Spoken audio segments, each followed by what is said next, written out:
Bonjour, je suis Nanouche, maman de 4 enfants scolarisés à la maison.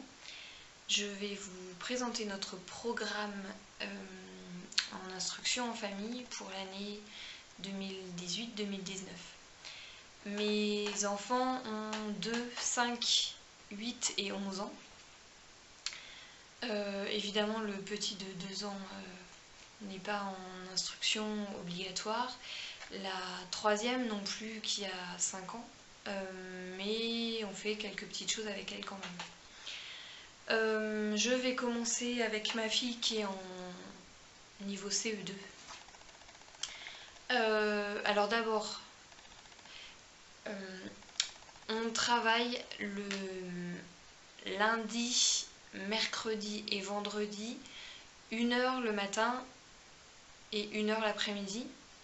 Et puis le mardi et le jeudi, 1 heure le matin.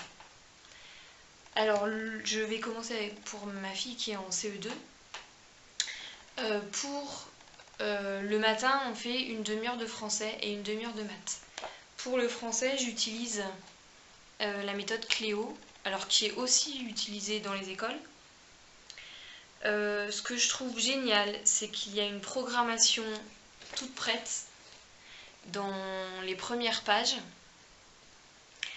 On a tous les numéros de semaine ici, jusqu'à la 36e, et puis les différentes catégories, compréhension, lexique, étude de la langue et orthographe. Donc par exemple la première semaine, elle sait qu'elle a l'exercice 1 de compréhension de « je comprends ce qui est caché dans un texte ». Elle a juste à regarder sa colonne et tous les numéros de page sont marqués. Elle va à la page, elle fait son exercice et elle le coche ensuite ici. Du coup, je n'ai pas du tout de préparation pour ça. Et elle sait ce qu'elle a à faire. Alors évidemment, elle me pose régulièrement des questions et je vérifie. Mais ça me laisse aussi du temps pour m'occuper des autres. Ensuite, elle fait une demi-heure de maths. Pour ça, on utilise la méthode Singapour. Alors que j'utilise depuis le début pour mes filles. Donc là, elle est en CE2. L'année dernière, elle a appris toutes les tables de multiplication. Donc elle était en CE1. Comme je les ai fait réviser à sa sœur, elle les a apprises par cœur. Du coup, il y a plus de la moitié du premier fichier. Il y a 2 fichiers à faire dans l'année.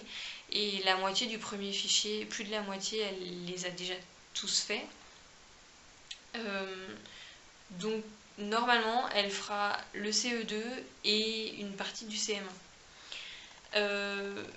Pour la méthode Singapour, il y a 2 fichiers par an, sauf en CM2 où il y a un seul fichier. Il y a un livre de cours que moi je n'utilise pas, et il y a un livre du maître que je n'utilise pas non plus, que j'ai téléchargé gratuitement sur le site de la librairie des écoles. Il y a dedans les explications des cours et les corrigés. Moi j'en ai pas besoin, ça a dû arriver 2-3 fois que j'aille voir dedans parce que je ne voyais pas trop où il voulait en venir. Mais sinon, voilà. Donc on fait juste les exercices en fait. Avec ces 3 séances le matin en français et en maths, on a largement fini le programme. L'année dernière on faisait 20 minutes, cette année j'ai voulu allonger un peu. Là on vient de faire notre première semaine. Finalement en français, elle a presque fini sa 2e semaine.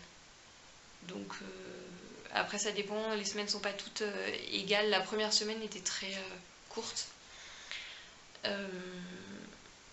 Mais du coup en 36 semaines on a largement fini le programme, donc en 3 heures par semaine.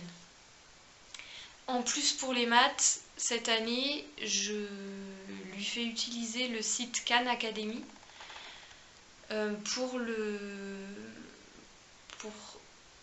En français il y a juste les maths je crois, et peut-être les sciences. Donc elle regarde les vidéos d'explication de cours. Il y a des exercices à faire et puis après elle peut les faire là-dedans. C'est ludique parce que ça donne plein de points, plus on regarde de vidéos et plus on fait d'exercices. Et plus on a de points, on gagne des avatars, des points, et du coup elle est contente de faire ça. L'après-midi, je regarde sur mon programme parce que je ne sais pas encore tout. L'après-midi, on fait 15 minutes de dictée. Alors c'est des dictées préparées. Alors là, je lui fais du CE1 parce qu'on est un peu en retard en orthographe. On n'a pas trop travaillé ça. C'est des dictées préparées. Donc à chaque fois, il y a un petit texte à lire avec des choses qui sont en gris. C'est les choses sur lesquelles on travaille sur cette séance-là. Et ensuite, il y a des petits exercices. Et puis après, une fois qu'on a travaillé les exercices, à la fin, les dictées qu'on dicte vraiment en fait. Donc ils ne sont pas les mêmes qui ont été lus, mais qui regroupent tout ce qui a été traité pendant les séances. Du coup, on fait 3 séances de 15 minutes. Ça fait un peu plus de 2 séances d'exercice. Et puis la fin pour dicter. 15 minutes pour ça, 15 minutes de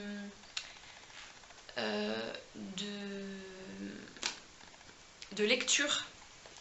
Alors on fait de la lecture, j'utilise ça qui est de la librairie des écoles aussi.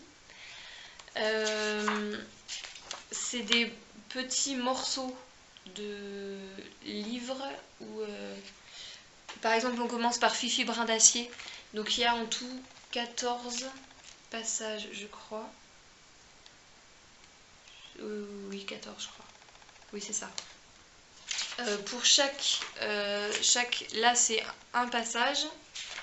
Après il y a une partie vocabulaire. Et puis un peu plus loin il y a des exercices de compréhension. Questions de compréhension. Voilà, tout ça c'est les questions de compréhension. Et non, c'est juste ça. Ça, c'est la compréhension. Et après, il y a un petit exercice écrit. Alors nous, pour l'instant, on le fait à l'oral. Je pense qu'on fera à l'écrit après, parce que ça la fera écrire un peu plus. Alors là, par exemple, donc on est pour le CE2. On a Fifi Brin d'Acier, Émile et les détectives, Les Fables d'Ésope, Pinocchio et Alice au Pays des Merveilles. Voilà. Et puis comme on aura fini normalement avant la fin de l'année, on prendra ensuite celui-là qui est CE1, CE2. C'est Pickwick et Tigrelin en Europe. Donc c'est le même principe. Alors là c'est une histoire particulière qui est du début à la fin la même histoire. Pareil, alors vocabulaire, compréhension, compléter et réflexion. À chaque fois. Ça on fait 15 minutes par jour. Ensuite 15 minutes de géométrie. Elle va sur le site Khan Academy, elle regarde les vidéos, elle fait les exercices. Et ensuite, elle travaille sur le fichier Geocatop. Voilà, par exemple. On est sur des formes, les polygones. Voilà, des exemples. Donc là, c'est pareil, c'est pour le CE2. Parce que Singapour est pas super complet en géométrie. Voilà, vous voyez, elle est en CE2 et elle fait encore ses 3 à l'envers. Ça arrive. Donc là, 15 minutes aussi. Et puis, on fait 15 minutes de révision.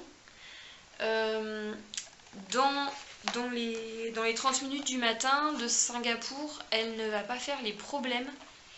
Et du coup, les problèmes qui sont un peu des révisions, en fait, je vais les faire l'après-midi. Donc là, par exemple, voilà à quoi ressemblent les problèmes. Elle les fera directement là-dedans. Avant, j'utilisais un cahier spécial sur lequel je recopiais un problème et elle le faisait.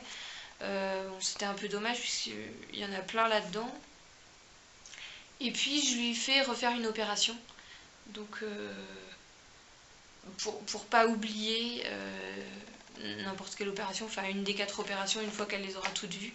Donc pour l'instant on faisait que des additions et des soustractions, mais on va bientôt passer aux multiplications. Ça c'est pour la partie après-midi avec moi. Et après elle fait 1 heure en autonomie. Elle fait Duolingo sur l'ordinateur pour de l'anglais. Elle fait une demi-heure. Et elle fait une demi-heure de programmation. Pour l'instant, elle est juste sur Scratch. Alors on utilise un livre qu'on a pris à la bibliothèque. Il y a au moins une quinzaine de livres à la bibliothèque. Donc on va les prendre les uns après les autres. J'en avais déjà acheté un et elles l'ont fini.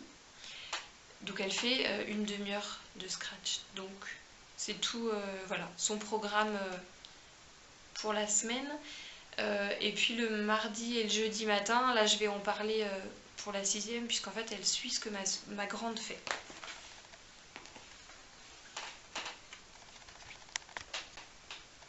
Pour la 6e, j'utilise en français, donc pareil, le matin on fait 1 heure de français et de maths. Donc une demi-heure de français, on utilise Terre des Lettres.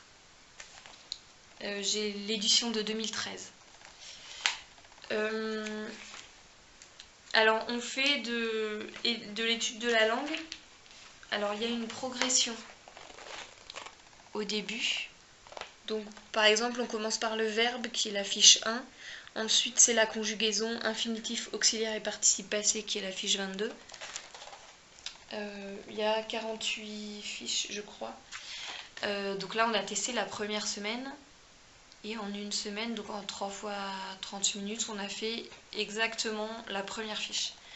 Donc il nous faudrait 48 semaines pour finir tout le programme. Ma fille est assez lente et elle n'a pas du tout envie de travailler, donc c'est un peu long. Alors par exemple pour la première fiche qu'on vient de faire, il y a un texte. Voilà. Et puis des questions, et puis là une partie leçon, et après les exercices qui sont là. Certains exercices se font à l'oral et d'autres à l'écrit. Nous on va en faire beaucoup à l'oral parce qu'elle écrit très lentement et puis enfin, on répète beaucoup la même chose. Elle a besoin de ça pour le savoir, mais c'est vraiment très très répétitif. Donc là on passe une demi-heure là-dessus pour le français. Ensuite pour les maths, pareil, elle utilise Khan Academy pour la leçon et pour la leçon en vidéo et pour les exercices. Et puis après on utilise ce livre Démontrer pour comprendre qui est la suite de Singapour. Alors Singapour, c'est un niveau au-dessus du niveau de l'éducation nationale. Quand on a fini le CM2 de Singapour, c'est un niveau fin de 6e à l'éducation nationale. Donc après, on prend directement ça, qui commence à la 5e. Donc là, cette année, on va faire le programme de 5e. J'ai calculé qu'on fait à peu près un chapitre toutes les 2 semaines. Donc là, par exemple, c'est que de la révision. Le premier chapitre, c'est que sur la division. Après avoir regardé les vidéos, on lit juste la leçon et puis elle fait les exercices. Donc là on a pris un cahier et elle note les exercices dans le cahier. Donc une demi-heure le matin pour ça. L'après-midi, pareil, on va avoir 1 heure. On fait une demi-heure on reprend le livre de français qui est un livre complet. Une demi-heure de littérature. Alors toute la première partie du livre, là, je sais pas si on voit, ça change de couleur.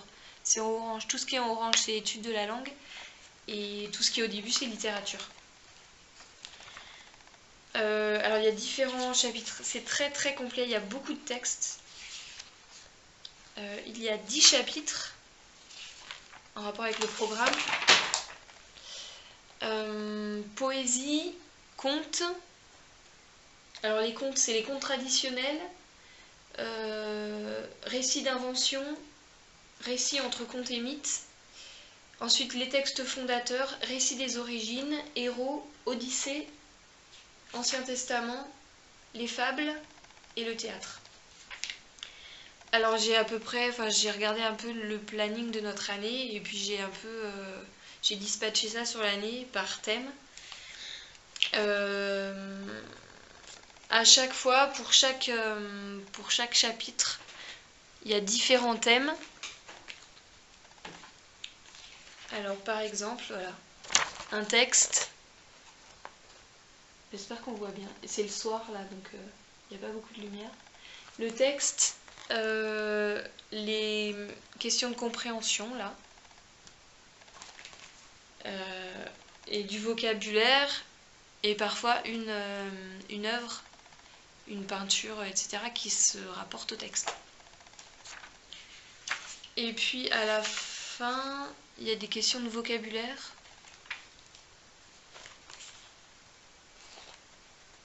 Et de la grammaire pour les rédactions. Donc avec des exercices de rédaction. Alors ça, on l'a pas encore commencé, on va commencer la semaine prochaine. Voilà. Alors il y a un chapitre que je ne ferai pas parce qu'on n'a pas assez de temps. Alors je verrai comment ça se passe. Si on va plus vite, je le ferai, mais la partie sur le livre de la jungle, on ne fera pas. À la fin de chaque chapitre, il y a des exemples de livres à lire. Voilà. Et de films à voir. Ça, oui, voilà, des films. Donc ça peut donner des idées de choses à faire en plus. À lire en autonomie, en fait. J'ai pris la liste de lecture sur le site du ministère de l'Éducation. Il y a une liste par cycle. On prend à la bibliothèque. Le but, c'est qu'elle lise au moins un livre par mois un livre par mois imposé, en fait. Et puis qu'elle fasse une fiche de lecture par semaine. Ensuite, l'après-midi, on a encore un quart d'heure de dictée. Donc pareil, la librairie des écoles, c'est les petits devoirs. C'est le même principe. Voilà, le texte, les exercices. Alors, elles ne les font pas là-dessus parce que du coup, j'utiliserai les mêmes pour tous les enfants. Donc, elles font directement sur leur cahier. Donc, pareil, j'ai pris le niveau au-dessous de son niveau et puis on rattrape dans l'année. Normalement, on devrait faire les deux. Donc, on fait 45 minutes de littérature puisqu'on a... en plus de la lecture et de la compréhension, la grammaire, la rédaction.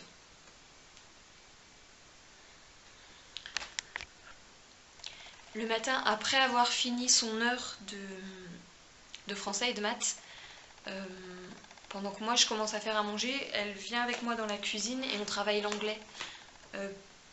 Plus en formel que Duolingo. Alors ça c'est le livre. Et ça, c'est le cahier.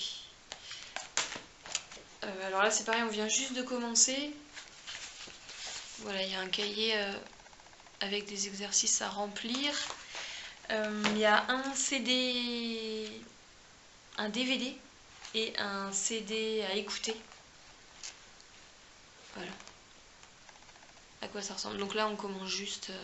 là c'est la première partie, c'était juste des révisions.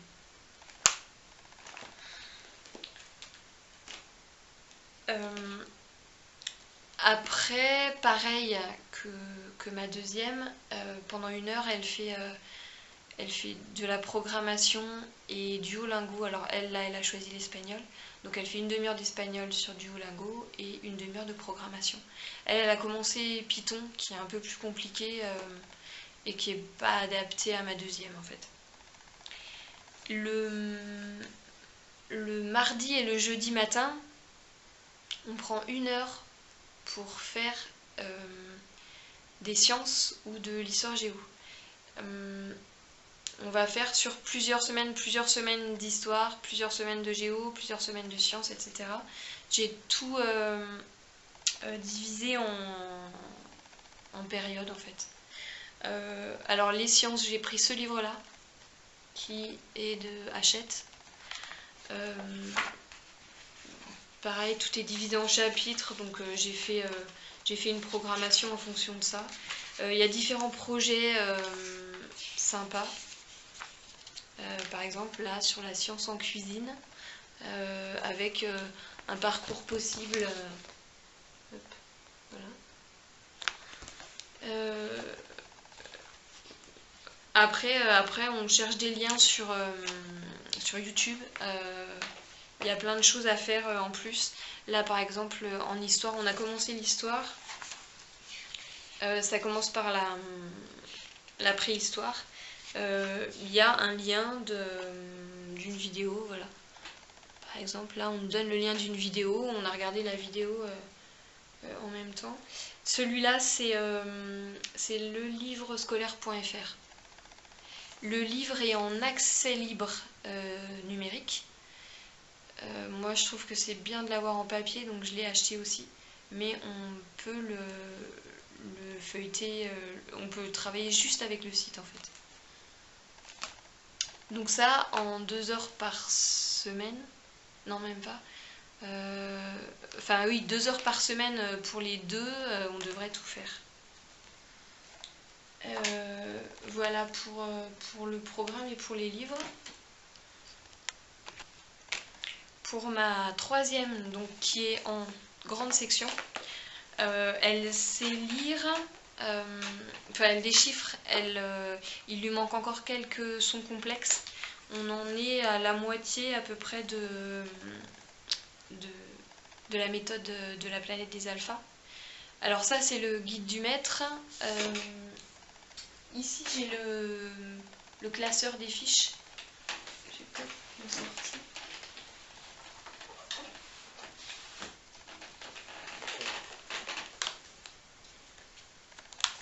Voilà, donc les fiches sont comme ça. Je photocopie à chaque fois, donc c'est la 3e fois que je m'en sers. Il y a plein de choses différentes à cocher, des autocollants à coller, etc. Donc ça sera fini avant la fin de l'année. Ça fait 1 an qu'on y va doucement.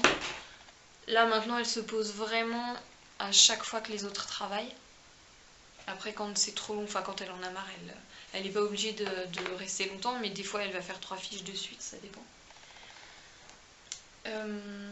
On commence le graphisme.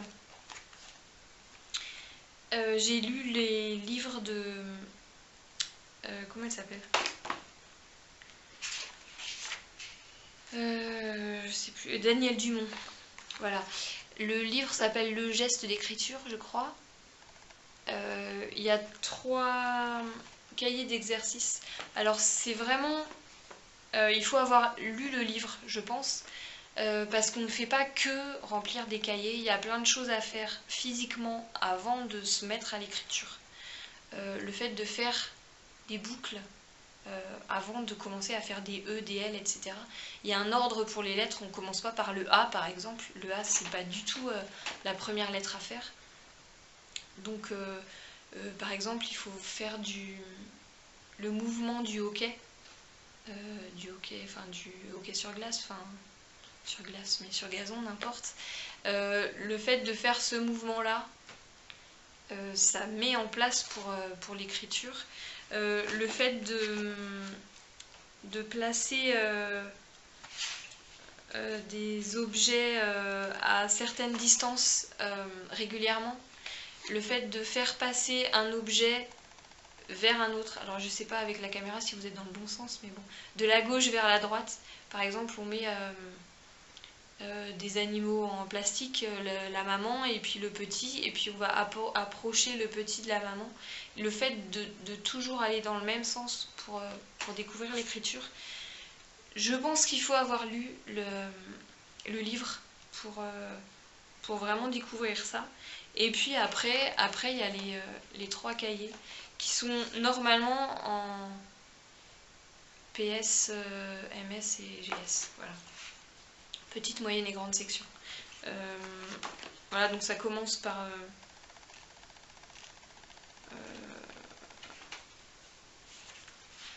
voilà, moi j'ai voulu chercher des gommettes et j'en ai pas trouvé, donc j'ai fait des découpages. Voilà, alors là par exemple, on a placé une gommette bien droite sur la tête de chaque personnage, aligner régulièrement des gommettes dans le cadre en dessous. On sait en blanc, forcément.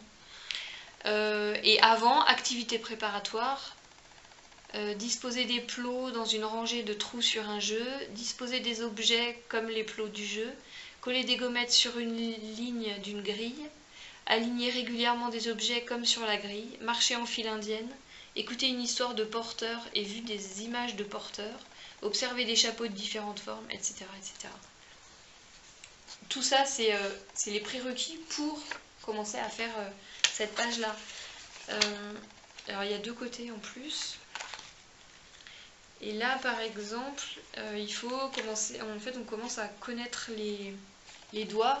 Donc là, pour cet exercice-là, il faut par exemple connaître le nom du majeur. Donc ça, elle fait minimum une fiche par jour. Et pour les maths, j'utilise aussi les petits devoirs de la librairie des écoles, grande section. Alors elle sait écrire, hein, elle a écrit Kaka et son prénom, super.